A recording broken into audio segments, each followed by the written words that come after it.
Hello everyone, today I'm going to show you how to share Facebook posts to Instagram.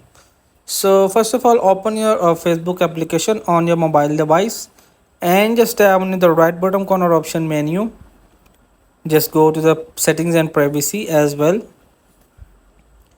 So just get in Meta account center, and here is a sharing across profiles. Just tap on it as well.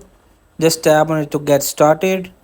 So from here you will just have to log in the Instagram from Facebook. Just tap on it to continue, and just go back on the home screen and just tap on it. What's your mind? Whatever you will be just share.